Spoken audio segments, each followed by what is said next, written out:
Pain arrived first, sharp and insistent, dragging Jiren cross back toward consciousness like a fishhook buried. His sternum, he tried to catalog the damage, ribs, definitely left shoulder. Possibly something wrong with his inner ear that made the darkness spin, even with his eyes closed, but his thoughts kept sliding away from him, slippery as mercury. The neural implant at the base of his skull was throwing error codes he could feel but not read, a sensation like tasting colors that didn't exist. Voices filtered through the ringing in his ears, not human voices, or at least not speaking any language his battered implant recognized. The translation software cycled uselessly, offering him fragments stable enough, and the coordinates were something that might have been a name or a curse or possibly a recipe. Hard to say. Jiren would have laughed at the absurdity of his chest. Didn't feel like someone had parked a cargo shuttle on it. Light bloomed against his eyelids, cold and crystalline, nothing like the warm yellow of station lighting or the blue-white of ship corridors. He managed to crack one eye open and immediately regretted it. The ceiling above him curved in a way that made his damaged equilibrium scream, composed of some translucent material that diffused light into soft geometries. Not metal, not polymer. Something organic maybe, or something so far beyond his engineering training that the difference didn't matter. His pupil response is improving, said a voice, and this time the implant caught enough syntax to render it almost intelligible. Female measured the tone of someone accustomed to being listened to. Myra, hand me the dermal regenerator, the blue one, not the yes. That one. Jiren turned his head. Process that took more effort than it should have, and found himself looking at a woman who made his struggling implant throw up a completely different category of errors. Blue skin, not painted, not tattooed, but naturally blue in a way that suggested evolutionary adaptation to different stellar radiation.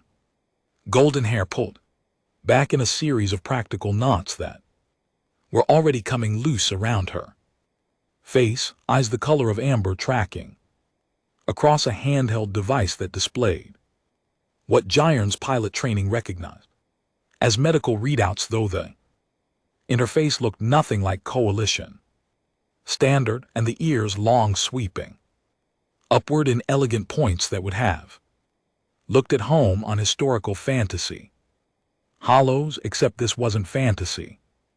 This was very real, and Jiren was fairly certain he just crashed on a moon where the locals had evolved from completely different baseline genetics. Well, he croaked, his voice scraping against his throat like rusted metal. Either I died and nobody told me, or my navigation is even worse than my instructors claimed. The woman's attention snapped to him, those amber eyes widening slightly. She said something rapid to someone Jiren couldn't see, then turned back to him with an expression that managed to combine medical professionalism with something that might have been amusement. You're awake, don't try to sit up. Your skeletal structure took significant impact damage, and I've only just finished convincing your bone density regulators to restart. You speak. Jiren started, then stopped as his implant finally synchronized with whatever linguistic patterns it was receiving. The woman's mouth was moving in shapes that didn't quite match the words he was hearing, but close enough that his brain could paper over the gaps. Right, translation matrix. Fantastic. Love it when my head decides to cooperate. Your cranial implant was broadcasting distress signals in 17 different languages, the woman said. moving closer with the device sheet. Called a dermal regenerator, it hummed. At a frequency Jarn felt in his teeth. Most of them were fragmentary. You're fortunate the translator survived the crash at all. She paused, studying his face with an intensity that made him want to look away. I'm Lysara. You're in an observatory on Velara's northern continent. What's your designation? Giant Cross, reconnaissance pilot. Coalition Deep Space Survey Corps. Currently regretting every life choice that brought me to this moment. He managed what he hoped was a smile. Is the medical bay always this well lit, or are you trying to interrogate me? Because I should warn you, I'm terrible at interrogation. Last time someone tried, I told them my PIN code before they finished reading me my rights. Something flickered across Lara's face. Definitely amusement this time. Quickly controlled, the lighting is optimized for cellular regeneration. Your biology is close enough to baseline that. Standard frequency should work, though. Your melanin concentration is, she trailed off, making an adjustment to the device. Different. Yeah, well, you're pretty different yourself, no offense. Giant tried to gesture and discovered his left arm wasn't responding properly. Is that supposed to be numb? Peripheral nerve damage. It will recover. Lara worked in silence for a moment, running the regenerator along his shoulder with practiced efficiency. Then, without looking up, you said your navigation was worse than expected. Were you off course? That Giant considered lying, but his brain was still too scrambled for proper operational security. Massively, I was charting survey lanes in the Kester sector. Velara shouldn't have been anywhere near my flight path, but I hit a gravitic anomaly that my instruments didn't register until I was already caught in it. By the time I corrected, my pod was coming apart and I was picking the least fatal crash trajectory. He paused. How bad is the wreckage distributed? Across approximately 3 square km of frozen methane. I'm surprised you survived extraction. Me too. Giant closed his eyes, trying to ignore the way the room kept insisting on rotating. How long was I out? 47 hours. Lara stepped back, apparently satisfied with whatever the regenerator had accomplished. Long enough that I wasn't certain you'd wake at all. Your species doesn't respond well to rapid decompression combined with thermal shock. Most species don't, Giant said. It's not really a selling point of space travel. He heard Lara make a sound that might have been a laugh, quickly stifled, and decided to count it as a victory. Then he became aware of a new presence in the room, or rather became aware that someone had been there all along, so still and quiet that his battered senses had failed to register them. A child sat in the corner, legs tucked beneath her, hands folded in her lap with an unnatural precision. She had Lara's blue skin and golden hair, though hers fell loose around a face that held features too sharp for her apparent age. 7, maybe 8 standard years old, but with eyes that tracked Giant's every movement with an intensity that made his skin prickle. That's Myra, Lara said, and something in her voice shifted, became more guarded. My daughter. Hi, Myra, Giant offered, trying for friendly, despite feeling like he'd been processed through an industrial shredder. Sorry if I'm taking up your medical bay. I promise I didn't crash here on purpose.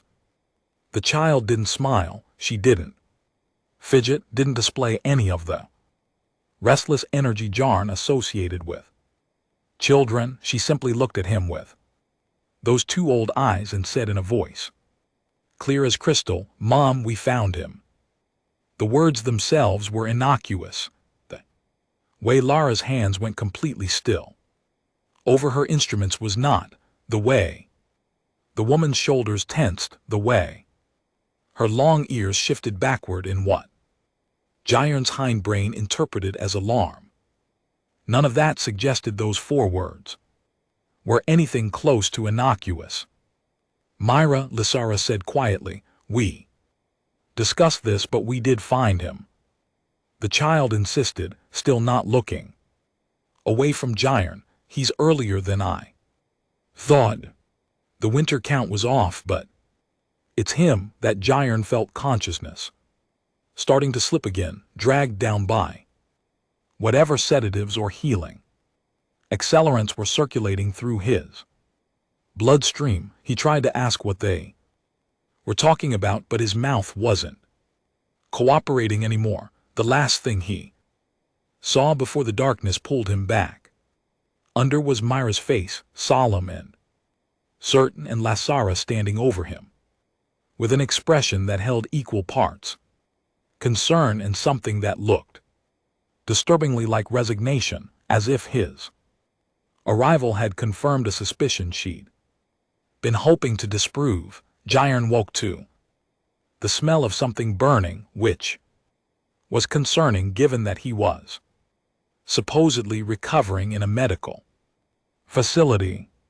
He sat up slowly, testing his shoulders' range of motion, and found that the pain had diminished to a dull ache instead of the screaming agony of 2 days ago. 3 days' time had gotten slippery in the observatory, measured only by sleep cycles and the gradual return of his ability to walk without listening to one side like a damaged freighter. He pulled on the clothes Lara had provided, some kind of thermal weave that adjusted to his body temperature, and followed the smell through corridors that curved in ways his brain insisted were architecturally impossible.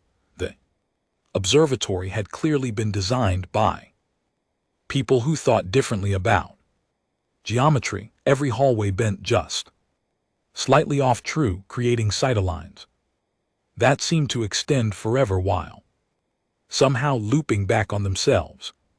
The galley turned out to be a cramped space, dominated by what Jairon generously classified as a food synthesizer, though it looked more like someone had crossbred a mass spectrometer with a coffee maker and then given up halfway through. Lara stood in front of it, scowling at a smoking pan, while Myra sat at a small table, methodically arranging utensils in patterns that probably meant something to her and nothing to anyone else. I'm starting to think, Jairon said from the doorway, that whatever you're cooking might actually be more dangerous than the crash. Lara spun around, startled, and Jairon got his first good look at her outside of medical crisis mode. She changed into something practical, fitted jacket over loose trousers, both in shades of gray that complemented her blue skin, and her golden hair was tied back in a single braid that fell past her shoulders without the clinical urgency of their first meeting. Jairon found himself noticing details he'd been too concussed to register before, the way her long ears swiveled slightly toward sounds, the elegant line of her neck, the fact that she was currently wielding a cooking implement like a weapon. It's protein synthesis, she said defensively. The matrix is calibrated for my biology. I'm attempting to adjust it for your nutritional requirements, but the interface is, she gestured at the smoking pan, uncooperative. I can see that. Jairon moved closer, peering at the synthesizer's display. The interface was in a script his implant rendered as blocky approximations of letters, cycling through what looked like biochemical formulas. Okay, so this is either trying to make breakfast or summon something from another dimension. I'm hoping it's breakfast. The amino Acid chains keep denaturing, Lara said, poking at the smoking mass with obvious frustration. Your species requires different temperature tolerances than mine. Most species do, Giron said then. Immediately felt stupid for stating the obvious. He tried to course correct with humor. You know what, I spent 6 months on a survey ship eating nutrient paste that tasted like recycled insulation. Whatever that is, I'm sure it's fine. Myra spoke up from her position at the table, not looking up from her utensil. Arrangements. It's carbon now, you can't eat carbon. Well, not with that attitude, Giron said, which earned him what might have been the ghost of a smile from Lysara. Before she caught herself, she dumped the smoking pan's contents into a disposal unit that hummed aggressively. I have preserved rations that should be compatible with your digestive system. They're not particularly interesting, but they won't poison you. High praise. Giron accepted the ration pack she retrieved from storage, vacuum sealed, labeled in that same blocky script. Definitely designed for long-term survival rather than culinary pleasure. He tore it open and took an experimental bite. It tasted like compressed nutrition with vague hints of something that might have been vegetables in a past life. Delicious. Really captures that essence of technically food. Lara sat down across from Myra with her own ration pack, and Giron took it as an invitation to join them. The table was barely large enough for 3, clearly designed for intimate meals rather than gatherings. Up close he could see that Myra's utensil patterns formed something like a star chart, each piece positioned with mathematical precision. So Giron said, trying to navigate the weird tension that had settled over breakfast, I've been meaning to ask about the observatory. This seems like a strange place to set up a research station. Velara is not exactly on any major survey routes. That's why I chose it, Lara said simply, tearing open her ration pack with practiced efficiency. Remote locations attract less attention. Attention from who? Lara met his eyes, and Giron saw her calculating how much to reveal from people who would have opinions about xenobiological research conducted outside institutional oversight. Giron nodded slowly. So you're doing the kind of science that makes ethics committees nervous. I'm doing the kind of science that asks questions institutions prefer to leave unasked. She took a bite of her ration, chewed thoughtfully. The dominant academic establishments in this sector have very specific ideas about what constitutes acceptable inquiry. I found their boundaries restrictive. So you came to a frozen moon with your daughter and set up shop in an abandoned observatory. Giron gestured around the galley. I mean, I respect the commitment to academic freedom, but this seems extreme, even by fringe researcher standards. But the alternative was worse, Lara said, and something in her tone suggested the conversation was approaching limits she wasn't ready to cross. Giron pivoted. How long have you been here? 2 years, 4 months, 17 days, Myra said, still arranging utensils. She's precise, Giron observed. She's talented with numbers, Lara said, reaching over to touch her daughter's hair in a gesture so casually affectionate that Giron felt something twist in his chest. How long had it been since anyone had touched him with anything resembling care? The medics on his last station rotation didn't count.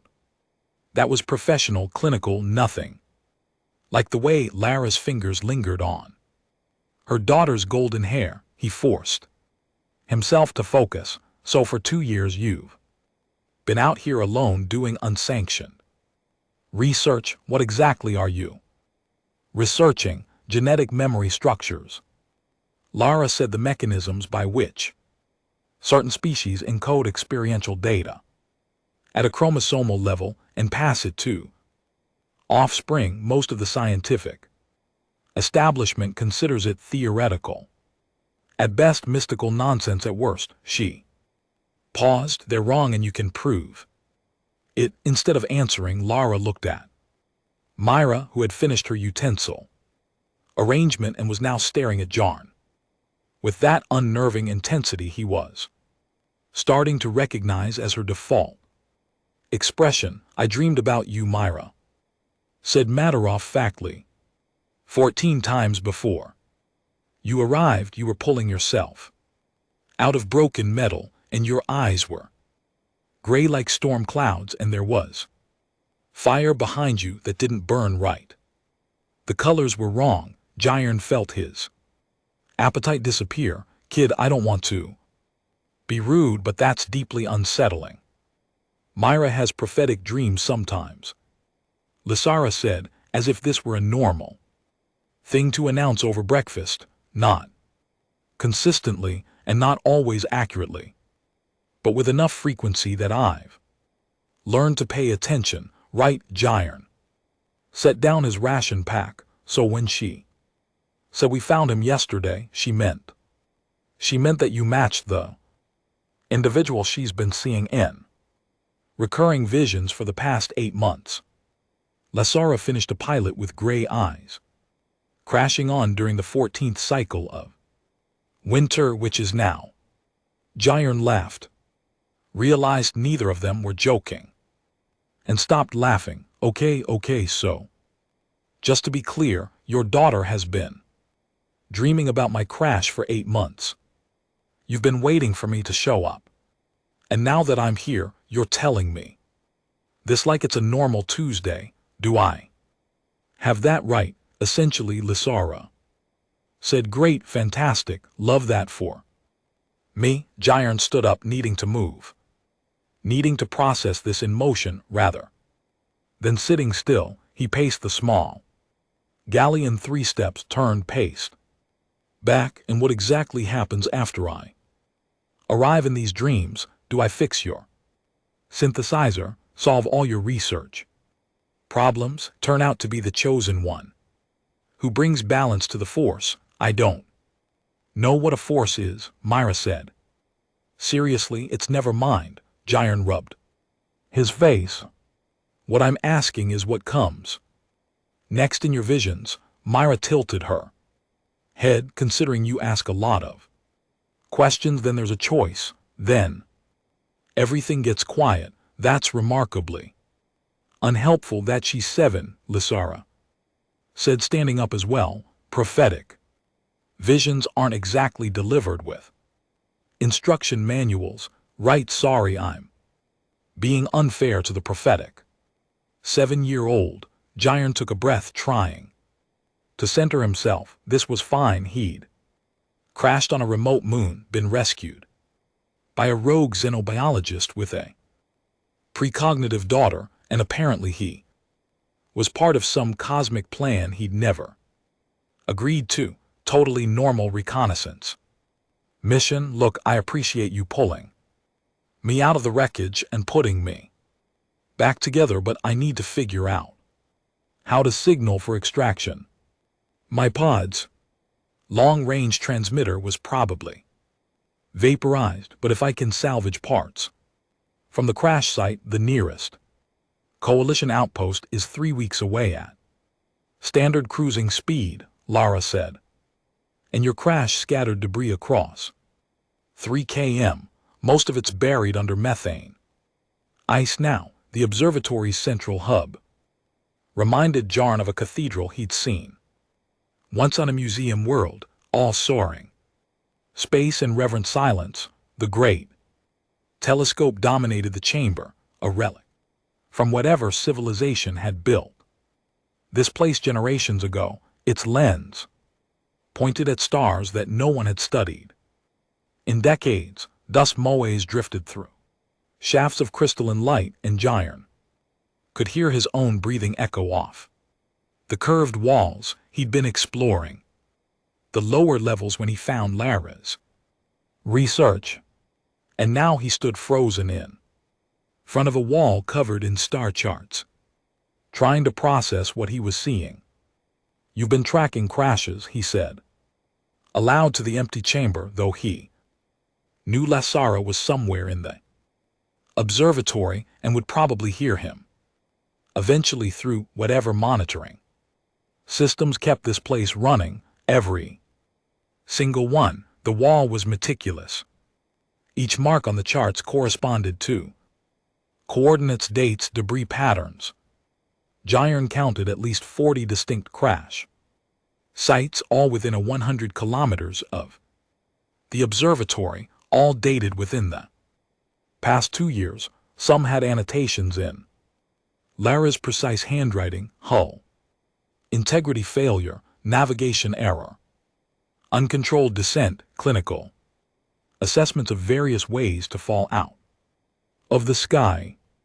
And in the corner, in what was unmistakably Myra's child careful script, were notes that made the hair on the back of his neck stand up: pilot with gray eyes, 14th winter cycle. He will ask about the choice. Gyron heard footsteps on the metal stairs and turned to find Lara descending into the hub, carrying what looked like a data tablet and wearing an expression that suggested she'd known he would find this eventually. "I was going to explain," she said, not quite meeting his eyes. "I just wasn't sure how to phrase. My daughter predicted your crash with disturbing accuracy without sounding completely unhinged." "Yeah, that's a tough sell," Gyron agreed. He gestured at the wall.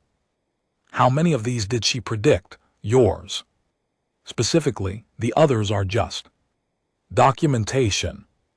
Lara set the tablet down on a workstation cluttered with equipment Gyron didn't recognize. "Velara has gravitational anomalies that aren't fully charted. Ships pass through this sector occasionally, hit unexpected distortions, and end up scattered across the surface. I've been cataloging them, trying to establish patterns for your research on genetic memory, for my research on probability mapping." Lara touched one of the charts, tracing a flight path with her finger. "Myra doesn't just dream random events. She dreams junction points, moments where multiple possible futures converge into single outcomes. Most of those moments are trivial. She'll dream about rain, and then it rains, useful for planning laundry, not much else. But sometimes she dreams about crashed pilots," Gyron said. "Sometimes she dreams about events that matter." Lasara finally looked at him directly, those amber eyes holding something that might have been apology or warning. 3 months ago she started drawing pictures of a military fleet, standard formation, approaching from galactic north. She drew it 17 times before I took it seriously. Gyron felt something cold settle in his stomach. "You think someone's coming here. I think something is coming here, and your arrival is connected to it somehow." Lara pulled up a display on her tablet showing him what looked like tactical projections. "Myra's visions aren't perfectly linear. She sees fragments, not complete narratives, but the images she's been having for the past 8 months all include the same elements: your crash, your recovery, and then engine signatures appearing on long-range scanners when she doesn't experience time the way we do in these visions. Could be days, could be weeks." Lara swiped through the projections, and Gyron recognized military vessel silhouettes, even rendered in crude sketch form. "I've been running probability models based on her drawings. If I'm interpreting the Symbols correctly, this is a Cassin. Hegemony expansion force.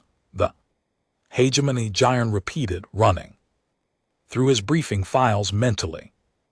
They've been claiming abandoned systems for the past 2 years, right? Aggressive settlement protocols, shoot first, question later approach to territorial disputes, they're systematic about it.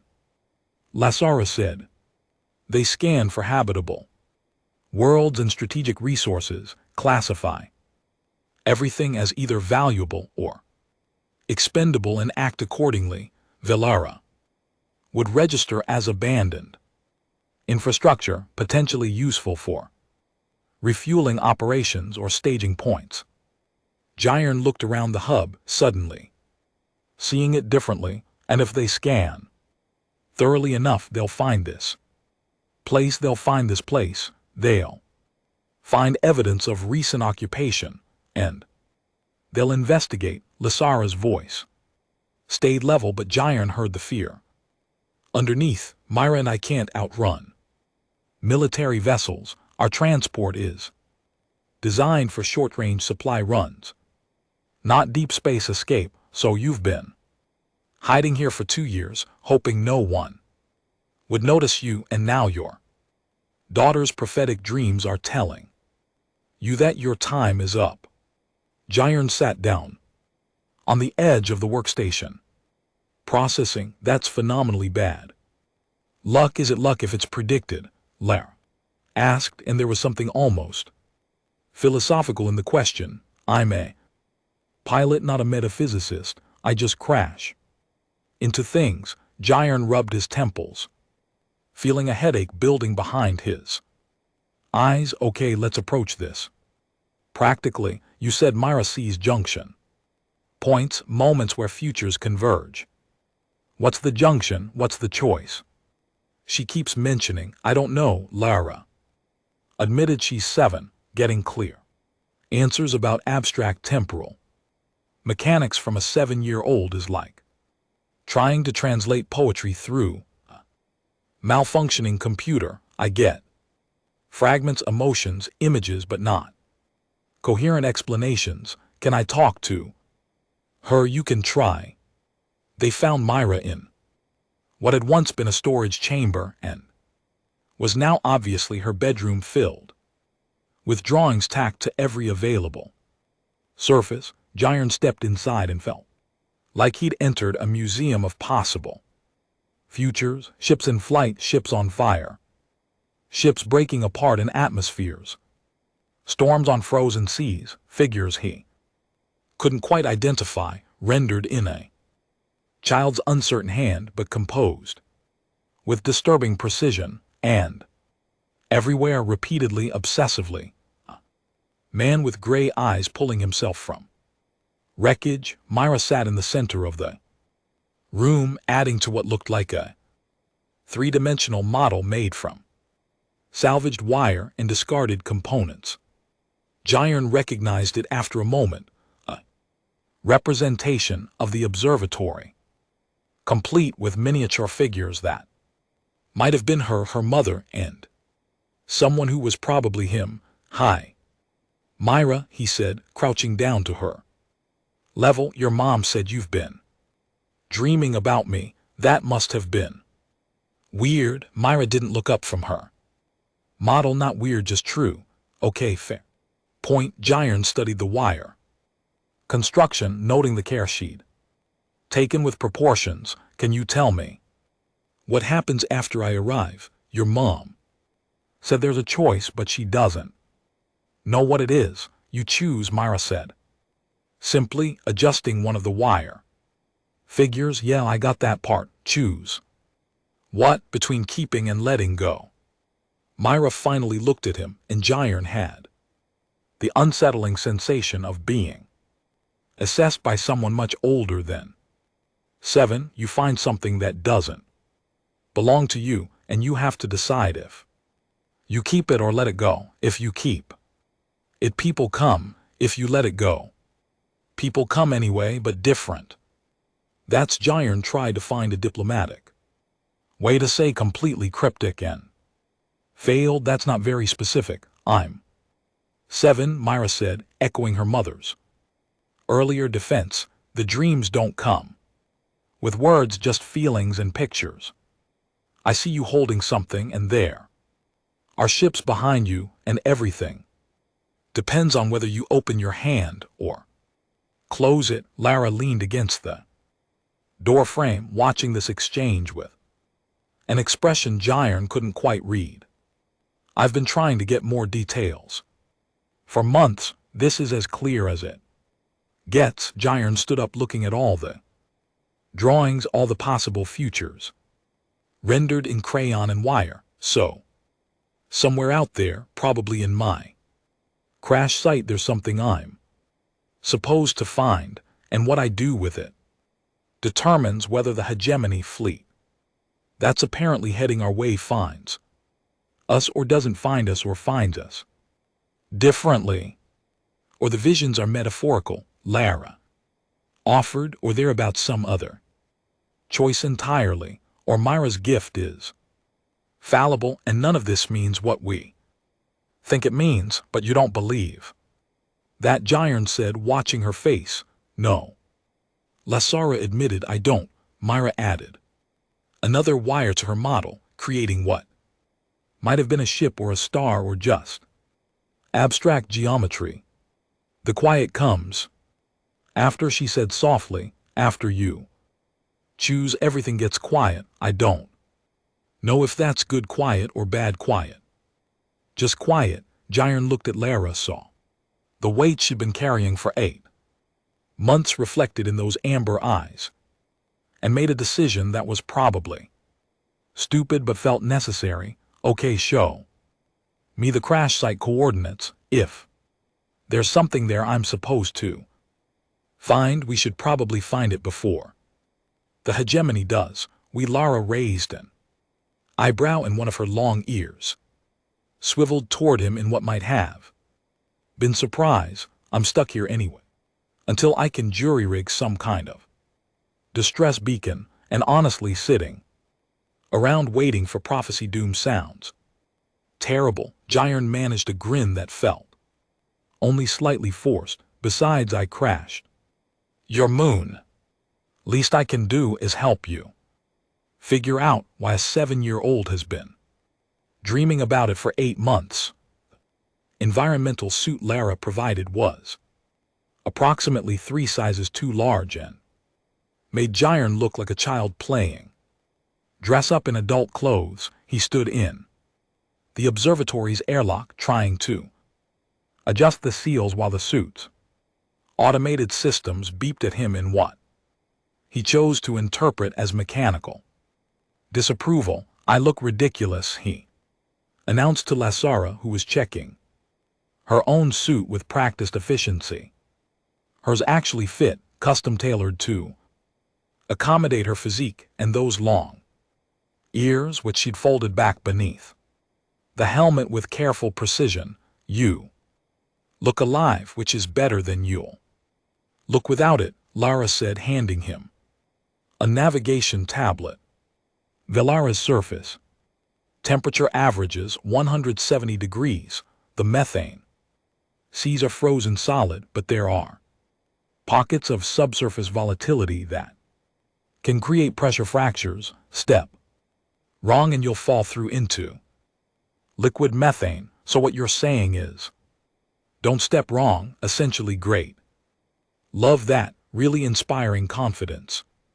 Here, Jyrn managed to seal the helmet and heard the suit's life support systems engage with a hiss that sounded almost relieved. How far is the crash site? 7 km northeast. We'll take the rover. Lara gestured toward what Jyrn had initially mistaken for a storage container, but now recognized as a vehicle low to the ground. 6 independent wheels, probably designed for navigating terrain that wanted to kill anything crossing it. They left Myra in the observatory with strict instructions to monitor communications and not to touch anything in the hydroponics bay that glowed, which seemed both specific and concerning. The child had waved goodbye, with the same solemnity she applied to everything, then returned to her wire models as if watching her mother venture onto a lethal frozen wasteland. Was completely routine. The rover's interior was cramped, forcing Jairn and Lara to sit close enough that their suits touched at the shoulders. Lara piloted with smooth confidence, guiding them down a ramp that opened from the observatory's lower level and out onto Velara's surface. Jairn had seen the moon from orbit during his uncontrolled descent, a pale sphere of frozen methane and crystalline ice formations, beautiful in the way that deeply inhospitable places often were. Being on the surface was different. The sky was the color of slate, the horizon broken by jagged ice, structures that rose like frozen monuments to entropy. In the distance, he could see what Lara had called the methane seas, vast plains of darker ice that caught the weak sunlight and turned it into something that looked almost liquid. It's kind of pretty, he said, breaking the silence that had settled over them since they left the observatory, in a this will kill you in 30 seconds sort of way. Most lethal environments are beautiful, Lara said, navigating around a pressure ridge with practiced ease. I think it's the universe's idea of humor. Make it gorgeous so people will forget it's trying to kill them. Dark philosophy for a xenobiologist. Realistic philosophy for someone who spent 2 years studying how things survive in places they shouldn't be able to. She glanced at him, and through the helmet's transparent faceplate, Jairn could see something that might have been amusement. You're handling all of this remarkably well, considering all of what the crash, the prophetic child, the impending military fleet, the fact that I'm currently driving across a frozen moon with someone I met 3 days ago because her 7-year-old daughter had dreams about my gray eyes. Jairn shrugged, a gesture the oversized suit made awkward. I'm a reconnaissance pilot. Weird comes with the territory. Last year I found a gas giant that was screaming, well, emitting radio waves in patterns that sounded like screaming when converted to audio frequencies. Science team said it was just magnetic field interactions, but I swear that planet was unhappy. He paused, although in retrospect a screaming planet is probably less weird than precognitive genetics. Myra's gift isn't supernatural, Lara said, and Jairn heard the defensive edge in her voice. It's evolutionary adaptation. Some species developed better pattern recognition. Some developed echolocation. Some developed the ability to process quantum probability states as experiential data. It's all just biology. Biology that lets your daughter see the future. Biology that lets my daughter see possible futures, Lysara corrected. There's a difference. She's not predicting certainty, she's perceiving probability branches. Most of them collapse before manifesting, some don't. Jairn considered this while the rover bounced over rough terrain, its suspension complaining audibly. So when she says I have to make a choice, she's seeing a probability junction where multiple futures diverge based on my decision, theoretically, and she has no idea what the actual choice is, just that it exists. She's 7, Lara said again. And Jairn was starting to recognize this as her default response when Myra's abilities exceeded explanation. Her conscious mind doesn't fully process what her genetic memory is showing her. It's like asking someone to explain Calculus when they can only count to 10. The hardware is there, the software is still developing.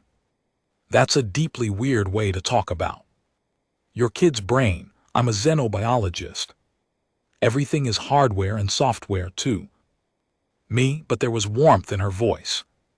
The kind that suggested this was banter, rather than actual clinical detachment. They drove in companionable silence for a while, the rover's engines humming against the absolute quiet of surface. Jyrn watched ice formation slide past the windows, trying to spot patterns.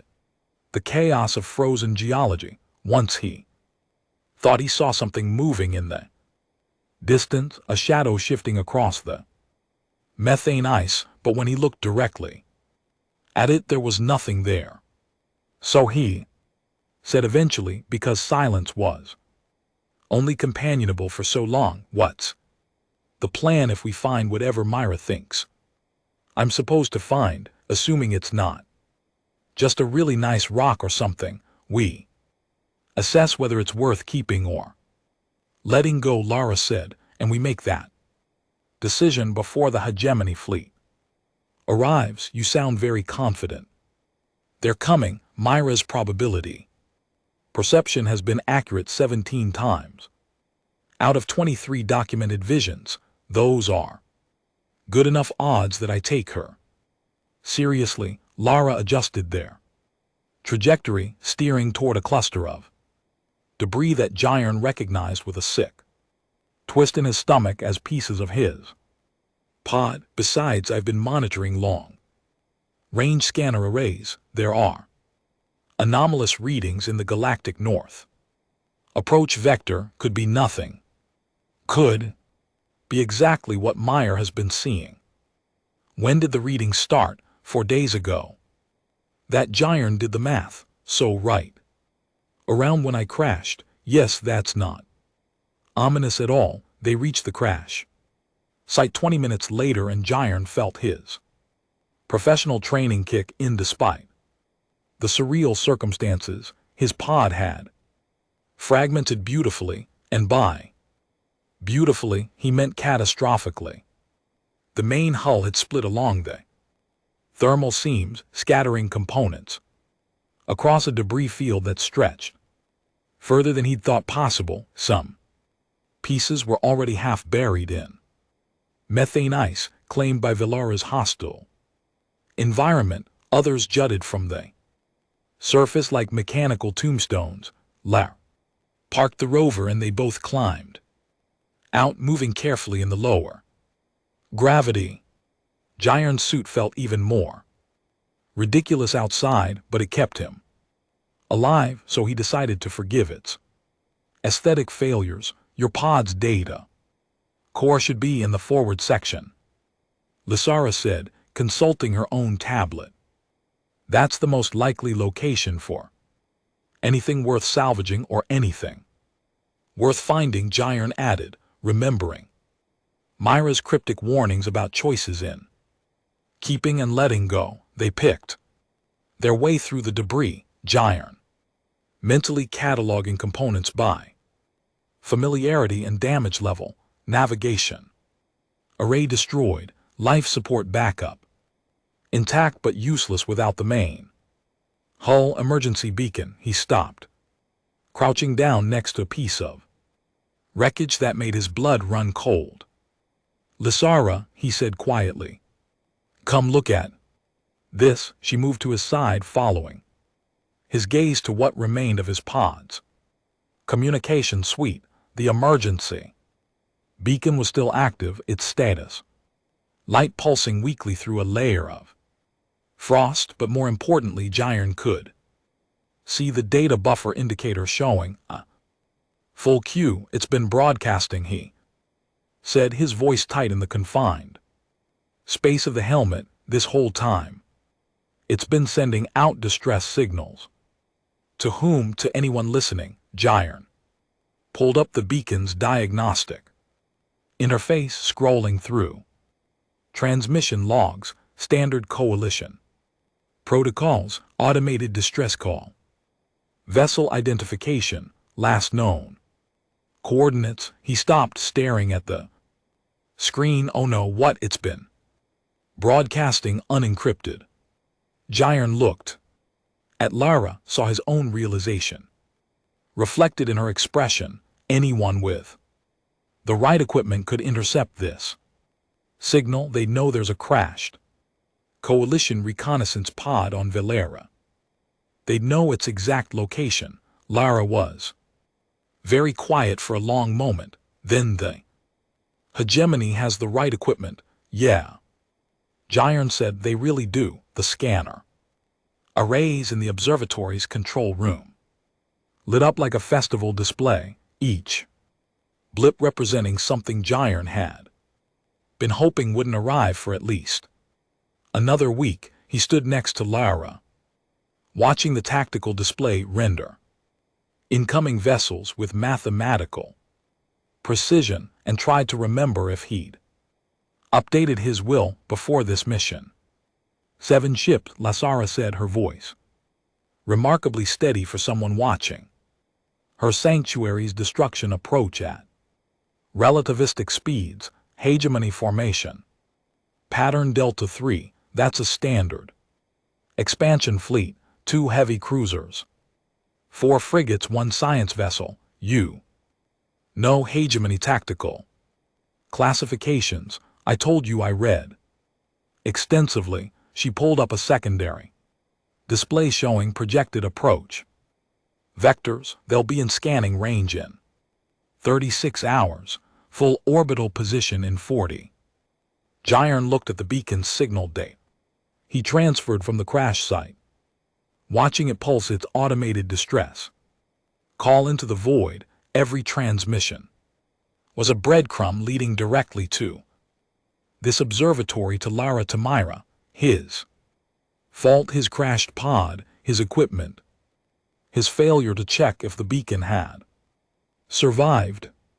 I can disable it remotely, Lara said, reading his expression with uncomfortable accuracy. The beacon, I've been monitoring your crash site's power signature since I pulled you out. Give me 30 minutes with the right interface protocols and I can shut down the transmission, but that won't make them go away, Jyrn said. They've already intercepted enough signals to know something's here. They'll investigate. Anyway, they'll investigate the crash site. They might not find the observatory, but Lara didn't sound convinced, and Jyrn didn't blame her. Military scanners were thorough. If the hegemony wanted to claim Valera, they'd map every square kilometer. Myra appeared in the control room doorway carrying her wire model of the observatory. She'd added new elements since Jyrn had last seen it. Tiny wire ships arranged in formation, approaching from the north. The detail was unsettling for a 7-year-old craft project. The quiet time is starting, she announced, setting the model down on an empty workstation. You found what you were supposed to find. The beacon, Jyrn said. That's what you saw. The thing I have to choose whether to keep or let go. Myra tilted her head, considering. Sort of. The beacon is part of it, but there's something else too. Of course there is, Jyrn muttered, because why would prophecy ever be straightforward? Lara pulled up another display, this one showing detailed scans of the crash site debris field. She isolated a signature that made Jyrn lean closer, squinting at the data. Your pod's tactical database is still intact, she said, highlighting a component buried under methane ice. Encrypted storage core containing reconnaissance data, survey routes, strategic positions classified, navigation charts for coalition operations in this sector. Jyrn felt something cold settle in his chest that had nothing to do with temperature. If the hegemony gets that data, they'd know every coalition movement pattern 3 neighboring sectors, Lasara. Finished, patrol routes, supply lines. Defensive positions, it would compromise. Years of strategic planning, so that's the choice, Giron said slowly, working through the implications. I can let Lara disable the beacon remotely, stop drawing attention to the crash site. But if I do that, I'm leaving classified coalition data sitting in the wreckage for the hegemony to find when they eventually scan thoroughly enough, or you keep transmitting, Lasara said.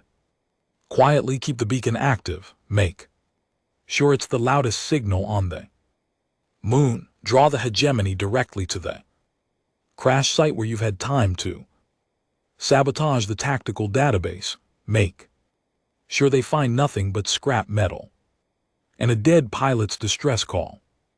But if I do that, they'll definitely find the crash site, they'll investigate, and they'll have a much higher chance of scanning the rest of the moon and finding you. Yes, Giron looked at Myra, who was watching him with those 2 old eyes. Is this it? Is this the choice you saw? I don't know all the details, Myra said.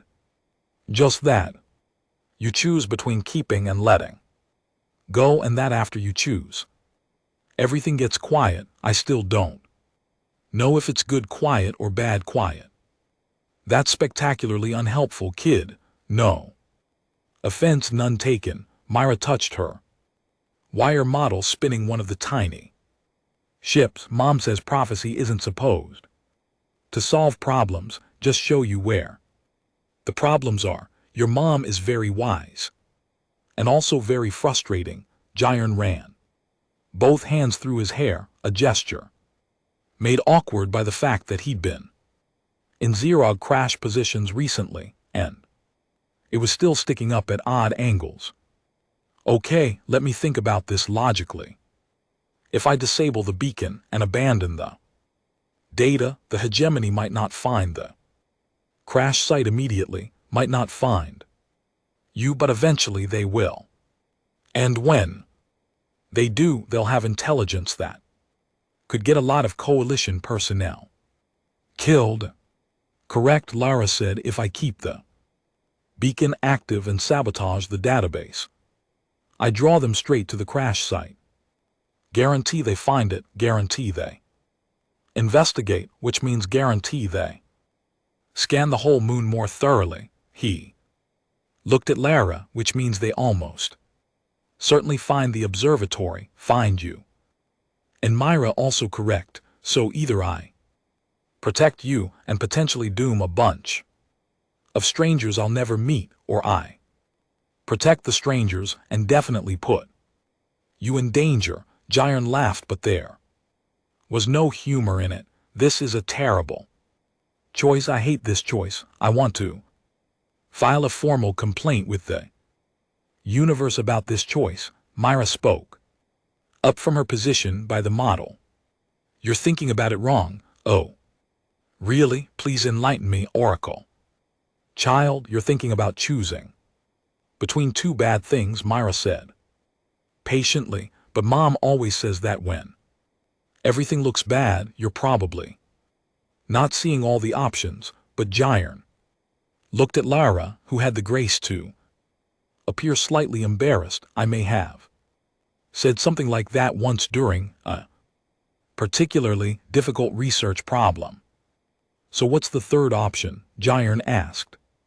Because from where I'm standing, this looks pretty binary. Lara was quiet for a long moment, staring at the tactical displays with an expression Giron was learning to recognize as her processing face. Then something shifted in her posture and she pulled up a new interface he hadn't seen before. What if we don't choose at all? She said. I'm listening. The beacon broadcasts coalition identification codes, Lara said, fingers moving across the interface with increasing speed. Standard distress protocols that identify you as a reconnaissance pilot. The hegemony intercepts that they know They're looking for military intelligence, right? Which is why they'll investigate thoroughly. Gyron stopped. Wait, you're going to chain the signal? I'm going to change the signal, Lysara confirmed. Make it look like a civilian vessel, a transport malfunction, not a military crash. Something worth noting in their logs, but not worth delaying an expansion operation. They'll still scan. They'll scan at standard civilian threat assessment levels, not military intelligence recovery protocols. They'll map the moon. They'll note the debris field. They'll move on. She was already pulling up the beacon's remote access protocols. Meanwhile, you and I take the rover back to the crash site tonight. We pull the tactical database physically. Bring it back here, keep it secure. Gyron felt something click into place. The hegemony finds a dead civilian beacon, no intelligence value, no reason for intensive investigation. We keep your location secure and keep the classified data out of their hands. It's not perfect, Lara admitted. They might still find us, but it changes the probability significantly. Good enough odds for a xenobiologist who trusts a 7-year-old's dreams. Good enough odds for a mother who wants her daughter to survive.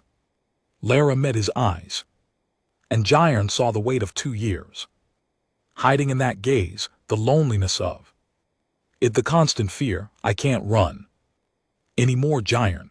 Valara is as far as I can go, so if this is where I make my stand, I'd rather make it with the best probability of success. Myra climbed down from her chair and walked over to them, looking up with an expression that was almost peaceful. This is the quiet I saw, she said softly. Not sad quiet or scared quiet, just peaceful quiet. Like after a storm stops. Gyron crouched down to her level, ignoring the protest from his still healing ribs. You could have mentioned that the choice had a third option, you know. Would have saved me a lot of stress. I'm 7, Myra said, and this time she actually smiled, small but genuine. I'm not supposed to know everything. Fair point. Gyron stood, looked at Lara. Okay, let's do this. Change the beacon signature, pull the database, hunker down, and hope the hegemony decides we're not worth their time. And if they don't, Lysara asked, then we'll figure something out together. The word felt significant somehow, like he was committing to more than just a tactical problem, because apparently I crashed on this moon for a reason, and I'm choosing to believe it wasn't just to make a 7-year-old's prophecy come true, but they worked through the night, Lara reprogramming the beacon while Gyron suited up for another surface run. Myra fell asleep in her wire model room, peaceful for the first time since he'd met her, as if knowing the choice was made had lifted some burden she'd been carrying. When Gyron and Lara finally returned from the crash site, the tactical database secured in a shielded container, the scanner arrays showed the hegemony fleet maintaining standard approach vectors, not investigating, not deviating, just continuing their expansion sweep with the mechanical efficiency of people who'd found exactly what they expected to find: another dead vessel in a graveyard of broken ships. Gyron stood in the observatory's great chamber as artificial dawn broke over Valara's frozen seas, watching light filter through the crystalline dome. Lara stood beside him, close enough that their hands almost touched, and the silence between them was exactly what Myra had predicted, not empty or frightening, but full of possibility. So, he said eventually, I'm stuck here for at least 3 weeks until I can jury-rig a Proper distress signal that won't attract the wrong kind of attention. You need someone to help recalibrate your food synthesizer so it stops trying to create carbon sculptures. Myra probably has more cryptic prophecies that need interpreting. Probably, Lara agreed. Seems like we're going to be spending a lot of time together. Seems that way. Jiren turned to look at her properly, seeing the way the crystalline light caught the blue of her skin, the gold of her hair, those elegant ears that swiveled toward him with unconscious precision. I think I'm okay with that. Lara smiled and it transformed her entire face. Good, because according to my daughter's latest drawing, you're going to be here for quite a while. She drew that. She drew you teaching her how to play cards and losing spectacularly. I'm an excellent card player, Jiren protested. We an LT Unc and GT LLC, Lara said, and reached out to take his hand. Above them, the hegemony fleet continued its sweep through the sector, noting and dismissing another dead ship in a forgotten graveyard. Below them, Myra slept peacefully, her dreams finally quiet. And in the observatories, crystalline halls, two people who'd found each other through prophecy and probability stood together, watching the light change over a frozen moon that had somehow impossibly become home.